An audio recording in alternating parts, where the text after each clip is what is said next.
into the market to buy your next home? What's the top question that you have? What to look for when you're buying a home? I always tell my clients when I'm working with them to go look for their requirements, their profile, and their needs, and then figure out what they can buy. Hi, I'm Amol Heda with Keller Williams Bay Area Estates and author of Thriving Through Ownership. Of course, my book gives you a complete download on how you should go about your home buying journey. And not just the home buying journey, you can replicate that same success into your investment properties. So, home buying, whether it is your primary home or your investment properties, it's very similar story. All the values that you count for when you're buying your home, those same values will help you with your investment property too. So what I have done is I've put a very solid emphasis in my book on the fundamentals of home buying. And so what that does is it sets that foundation on solid ground. Everyone knows that real estate is about three things, and those are location, location, and location. Well, how does that matter? Number one, you will be driving to your work and back every day. And if you're married, you will be driving, two of these people will be driving every day to work and back. And that's going to be your big determinant on what to do, where to buy. If you were to buy a house just because it was cheap, like 50 miles or 70 miles away, on a bad day, you could easily be stuck in traffic 3 to 4 hours. Just imagine two people from a household waiting 3 hours in traffic each way is going to be a killer. Not just that, when kids come into the mix, you need to drop them to the school, be back to get them back from school, and all of that. So that adds to your commute time. And number three, where all your other amenities belong, like parks, libraries, shopping, enjoyment, recreation, movie theaters, because we do spend time on that. That is why I said location, location, and location. So that's your biggest deal. Not just that, you need to stay away from high crime or areas that have a very high susceptibility to crime. So that's your first and foremost, and that's the biggest one with the biggest importance. But wait until I tell you the next one. The next big determinant is the budget. How do you understand how much home to buy in terms of the budget? So I have an online calculator called myhouser.com, and then there are a few others, and you can see your numbers on Zillow or Redfin, and you can figure out how to determine how much home to buy. But please remember that these numbers do not necessarily translate to the exact right thing that is going to work out for you. So you need to work with a professional like me, with your mortgage professional to get the pre-qualification, and your financial advisor if possible, because they will help you put your long-term goal in picture.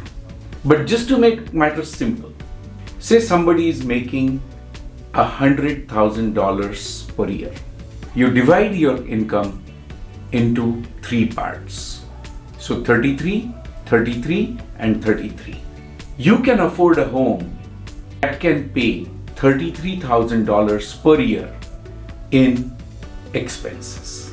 So, depending on the interest rate, depending on how much loan you borrow, how much you borrow, and depending on how much you put your own money down, you will be able to get the size of the house. So if you put too much money down, then you will be able to afford a much bigger home. But is that the right way to go? Happy to help on that. Check in on my book. I have put a whole lot of thought process and effort to help explain that borrowing most of the money is the best thing to happen. Because if you don't borrow, you're giving away your money. And if you repay all the money towards buying the house, you will have nothing left with you. And that nothing left with you is the worst situation, because the day you don't have a job, the day the spouse wants to take a break because you're getting a kid on the way or something, you're going to feel stressed. So that's the reason why I call my book as Thriving Through Ownership, not buying a home. I could have easily made the title Buy Your First Home or Upgrade to a Next Home. But that's not the goal here. The goal is to live and live fully and happily. And how do we do that? That you can do only by design. And that's what is given in my book. So, how much size in terms of price to buy? Some people go ultra conservative, so below that 33% number, and some people try to go beyond that. Of course, the lenders can give you even 60% loan, provided you have one or the other types of mortgages. They will be able to bring you all the way up to 60% depending on what your situation is and everything.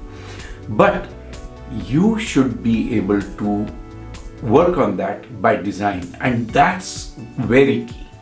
Then next, after the size of the mortgage or the size of the home value that you want to buy is the size of the home and the specifications: 3 bedrooms, 4 bedrooms, 5 bedrooms, ground level, second level, all of those. And so that will be your next step in home buying. So a typical and the best safe option is to buy a home with 3 bedrooms and 2 bathrooms. I know it will ultimately be dictated by the money, the neighborhood, and what you want as amenities or how much you can handle in terms of cleaning, what do you need to live and all that. But yet, you have to focus on the resellability of the home. I always tell people that you buy gold, you don't buy trash. Because if you buy gold, people will pay the price of gold at a later date. If you buy trash, you will have to pay to take that trash away. So thinking just about buying the cheapest home while getting in is very easy, but that will land you into bigger issues rather than making it better. So you want to buy the most and best appreciating product. Do not focus on just lowering the price. Focus on what you get out of it and what you will make once you are ready to sell. So that's the biggest lesson if you want to take one. So apart from that, when you are actually buying a house, how much of maintenance does it need? What layout will work for you? What are the interiors? What are the other expenses that you are going to incur? What are the closing costs that you are going to get? You need to pan out all of these things. And so you need to work with an agent that has you for design in front and will be able to help you put all these things together and make it happen. Do you think this video is helpful? If yes, please like, subscribe to this channel and share with your friends who might need it. Thanks for watching. Talk to you on my next one. Bye.